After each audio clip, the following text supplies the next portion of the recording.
Halo, hai, assalamualaikum teman-teman, gimana kabarnya? Selamat datang kembali di video aku. Masya Allah, tabarakallah, akhirnya ya teman-teman. Setelah kurang lebih 1 bulanan aku nggak bikin video, hari ini aku sempetin buat bikin budgeting. Tapi sayangnya untuk yang bulan Juni aku loncat aja ya, dan kali ini mau langsung bikin untuk bulan Juli. Sebelumnya terima kasih banyak buat teman-teman yang masih suka nanyain kapan aku upload video. Kali ini kegiatan aku tuh lumayan padat ya teman-teman. Jadi nggak bisa seintensif bikin video kayak dulu-dulu lagi. Doain aja mudah-mudahan budgetingnya tetap bisa konsisten. Karena untuk bulan Juni kemarin sebenarnya aku tuh udah pisah-pisahin uangnya sesuai dengan kategorinya seperti biasa. Nah bedanya aku tuh nggak catat budgeting di bukunya teman-teman. Jadi tetap ya pengeluaran aku catetin berapa aja uang yang kepake. Tapi bedanya cuma nggak kutulis aja. Nah untuk budgeting bulan Juli langsung aja karena mempersingkat waktu aku tulis pengeluaran. Yang pertama ada untuk saving 1,5, untuk giving 500.000, dan untuk living ini yang paling banyak karena sejak aku mulai kerja lagi masih di tahap menyesuaikan ya teman-teman. Jadi budget-budgetnya tuh banyak yang berubah, banyak yang kegeser-geser. Pokoknya aku sesuaikan lagi antara pendapatan dan juga kebutuhan, karena kalau misalnya dua-duanya sama-sama kerja pasti ada beberapa uang tambahan ya teman-teman.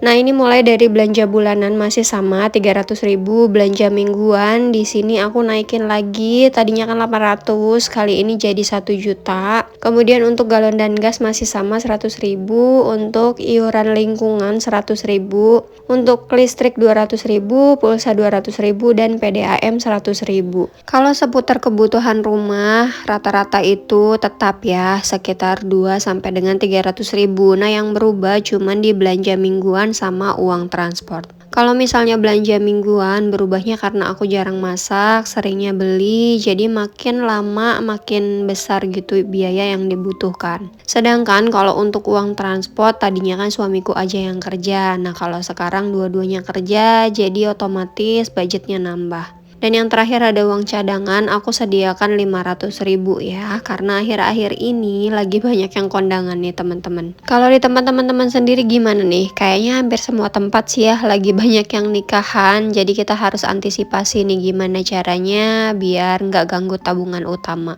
Makanya di sini aku sediakan uang cadangan. Nah untuk bulan Juli budgetingnya simple, udah kayak gini aja. Yang penting semua kebutuhan aku tulis supaya uang aku tetap ke-tracker ya teman-teman. Karena aku nggak mau pada saat aku kerja bisa menghasilkan uang, tapi uang aku nggak tahu habisnya kemana. Aku juga nggak mau kalau sampai pendapatan lebih tinggi, gaya hidup juga lebih tinggi lagi. Jadi untuk ngeremnya aku masih tetap budgeting sampai sekarang.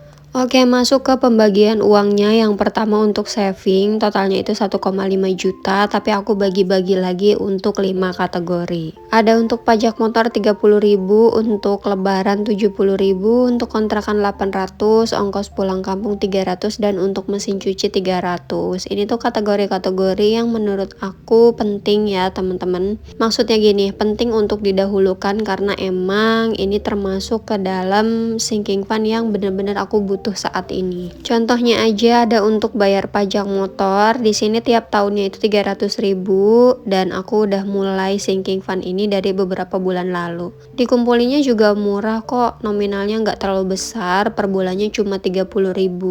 Nah ini aku maksudkan biar nanti pada saat bayar pajaknya kita tuh nggak ganggu tabungan utama teman-teman. Jadi uangnya udah ada duluan, kita ringan juga ngumpulinnya karena dari jauh-jauh hari. Meskipun sebenarnya aku juga bisa ya langsung mengeluarkan uang 300.000 buat bayar pajak motor, tapi kayak aku pengen aja gitu ngumpulin sedikit demi sedikit karena keuangan kita ke depannya itu kan gak ada yang tahu ya teman-teman. Jadi selagi sekarang masih stabil, aku tuh mau bener-bener memaksimalkan uang yang aku hasilkan. Apalagi kalau misalnya pekerjaan kita nggak tetap ya teman-teman. Aku tuh masih kontrak, jadi nggak tahu nih kerja juga sampai kapan. Makanya selagi bisa menghasilkan aku bener-bener mau kumpulin uangnya, mau bener-bener kepake dengan baik.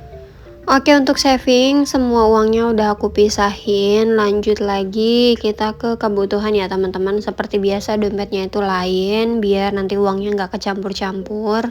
Nah ini dia. Tapi sebelumnya aku mau tunjukin dulu, ternyata ini ada sisa uang 500.000 untuk zakat dan sedekah. Khusus untuk zakat dan sedekah aku tuh selalu pisahin. Jadi kalau misalnya butuh mau buat ngasih siapa, mau buat beli apa, bisa ambil dari sini. Dan untuk yang di belakang-belakangnya ini adalah sisa uang belanja dari bulan Mei sampai Juni. Ini aku kumpulin karena nanti di akhir video bakalan aku masukin ke tantangan menabung 100 amplop. Nah ini untuk pembagian yang terakhir ada untuk kebutuhan. Yang paling penting ini harus langsung dipisahin dari awal ya teman-teman. Karena yang namanya uang mau dipegang berapa banyak pun itu pasti udah habis. Apalagi kalau adanya di ATM terus kita punya m-banking. Aduh udah deh nggak ketolong kayaknya kalau kita nggak tahan godaan. Godaan belanja-belanja apalagi online sekarang udah gampang. Ditambah lagi banyak potongan harga, banyak sale. Aduh udah deh nggak tahu lagi aku juga kalau misalnya nggak tahan-tahan diri bisa-bisa kebablasan. Nah ini langsung aku pisah-pisahin dari belanja bulanan, belanja mingguan. Aku tetap sesuaikan dengan kebutuhan aku ya teman-teman. Karena meskipun sekarang keadaan aku dua-duanya kerja, dua-duanya punya gaji, dua-duanya menghasilkan, kepengennya tuh ada lebihnya biar bisa buat tabungan dana darurat. Tapi tetap semua harus disesuaikan ya, nggak usah terlalu pelit sama diri sendiri, apalagi kalau soal makanan dan nutrisi tubuh. Aku juga bener-bener fokus dulu nih ke badan, biar jangan terlalu kecapean, karena misalnya kalau kita kerja terus pikiran kebagi-bagi antara di rumah bikin konten itu aku nggak bisa ya teman-teman. Jadi harus bener-bener fokus. Kalau misalnya lagi kerja ya udah kerja dulu. Kalau misalnya ngonten ya udah aku sempetin aja. Makanya jarang-jarang upload video karena nggak ada waktu teman-teman, maaf banget ya. Jadi sehari-harinya aku tuh pagi berangkat kerja, pulang sampai rumah udah mau maghrib. Nah itu biasanya kalau aku lagi nggak capek ya beres-beres rumah, masak. Tapi kalau aku lagi capek biasanya cuman mandi, makan, udah deh istirahat, besok pagi kan mulai kerja lagi. Gitu aja terus tiap hari. Nah gak kerasa ya teman-teman, ini semua uangnya udah aku masukin sesuai dengan kategorinya. Ternyata aku ngambil cashnya itu kebanyakan dan ini ada sisa 1 juta rupiah, mau langsung aku masukin ke tabungan aja. Jadi di video sebelumnya tuh aku sempat ada tanyakan tabungan 100 amplop yang aku punya itu kan amplopnya lebih dari 100 dan itu baiknya aku isi 100 amplop aja atau aku isi semua. Nah banyak dari teman-teman yang komen katanya suruh isi semua aja. Jadi ya udah kali ini aku mau coba isi karena udah lumayan banyak nih uang-uang yang mau aku masukin. Ini tuh sisa uang belanja dari bulan Mei, bener-bener gak aku apa-apain karena belum sempet. Jadi ya udah aku kumpulin aja di satu tempat dan kali ini mumpung ada waktu, mau aku masukin ke tabungan 100 amplop. Coba Cung di sini ada yang masih nabung 100 amplop gak? Aku sih sampai sekarang masih mencoba ngisi sampai penuh ya, meskipun udah gak sabar. Tapi karena nanti uangnya mau kepake buat tambahan beli mesin cuci, jadi aku semangat nabung nih teman-teman. Sebagian udah aku isi dan ini sebagiannya lagi mau aku isi lagi hari ini. Untuk ngisinya juga aku random aja sih. Ini amplop kosongnya udah aku sediakan dan yang pertama mulai dari 50 ribuan dulu. Ini tuh biar cepet penuh aku ngisinya selembar-selembar aja ya, karena kan lumayan tuh selembar aja udah 50 ribu. Nah nanti untuk sisanya baru tuh ada yang diisi 2 lembar, 3 lembar, 4 lembar, pokoknya sesuai yang dipegang pada saat itu aja. Dan untuk ngisinya juga ini aku cepetin biar teman-teman gak bosen.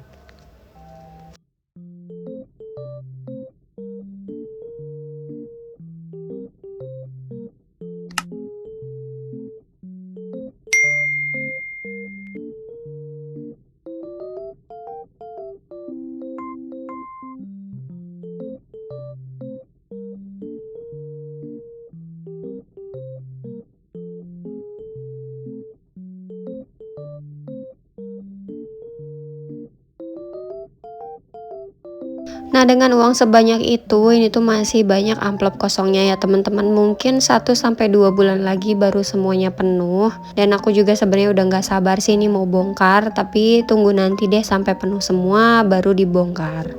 Karena dalam menabung itu kuncinya sabar dan konsisten ya. Kalau kita udah punya keduanya, pasti tabungan seberapapun besarnya bakalan kekumpul juga. Oke, kalau gitu videoku sampai sini dulu. Terima kasih buat teman-teman yang udah nonton sampai selesai. Sampai ketemu lagi di video selanjutnya ya. Bye bye. Wassalamualaikum.